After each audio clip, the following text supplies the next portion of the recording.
Hello everyone, তোমরা সবাই কেমন আছো? আশা করছি ভালো আছো। আমরাও ভালো আছি। ভিডিওর থাম্বনেল এবং টাইটেল দেখে তোমরা নিশ্চয়ই বুঝতে পারছো ভিডিওটি কী সংক্রান্ত। এখানে দেখো বন্ধুরা, মসুর ডাল, তারপরে এটা ওটস, তারপরে গম, আমন্ড, কাজু, কিশমিশ, চাল, মুগের ডাল, সমস্ত কিছুই অনেকগুলো জিনিস নিয়েছি। তার সঙ্গে ছিল এমনকি সাবুদানা। এইগুলিকে ভালোভাবে জলেতে ধুয়ে নিয়ে, এবং এই যে দেখতে পাচ্ছ রোদ্দুরে কীরকম থালার মধ্যে রোদে দিয়ে দিয়েছি এবং শুকনো করার জন্য। শুকিয়ে যাবার পরে এই যে কড়াইতে ভেজে নিচ্ছে এক এক করে। প্রথমে মসুর ডালটাকে ভালোভাবে ভেজে নিচ্ছে। দেখতে হবে যেমন ভালোভাবে ভাজা হয়, লালচে বর্ণের হয়ে যায়। যে মসুর ডালের পর দেখো গমটা কীরকম ভাজছি, গমটাও সে একইভাবে ভাজতে হবে যাতে লাল রঙের হয়ে যায়। এক এক করে বন্ধুরা মুগ ডাল, তারপরে ওটস, তারপর সাবুদানা, আমন্ড, কাজু, কিশমিশ সবগুলোকে এক এক করে ভেজে নিতে হবে। এই যে এখানে ওটসটাকেও দেখতে পাচ্ছ কীরকমভাবে ভাজছি।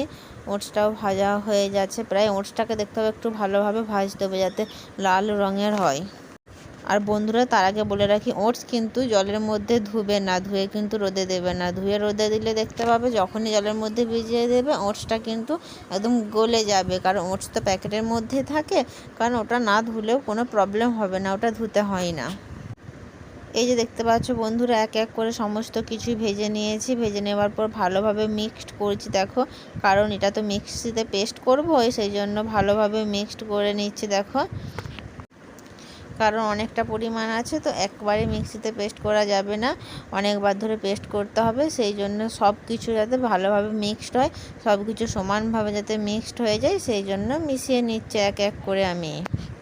এটা আমি স্যারিল্যাক বানাবো আমার মেয়ের জন্য।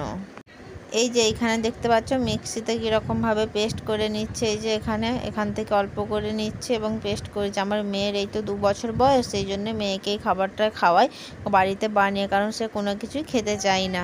এই যে কিছুটা পরিমাণ গুঁড়ো হয়ে গেছে দেখো, গুঁড়ো করেছি। গুঁড়ো করার পর এটাকে ভালোভাবে মিক্সড করছি হাতে করে।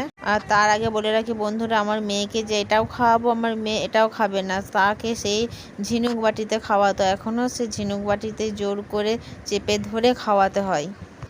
আর দেখতে পাচ্ছ বন্ধুরা, এটা কীরকম জানলাই করে আমি চেলে নিচ্ছি দেখো। আর তার মধ্যে কিছু শক্ত শক্ত দানা থেকে যাচ্ছে, ওই দানাগুলোকে মিক্সিতে আবার পেস্ট করতে হবে। এই যে বন্ধুরা, এইখানে খাবারটা কিন্তু সম্পূর্ণভাবে আমার রেডি হয়ে গেছে দেখো।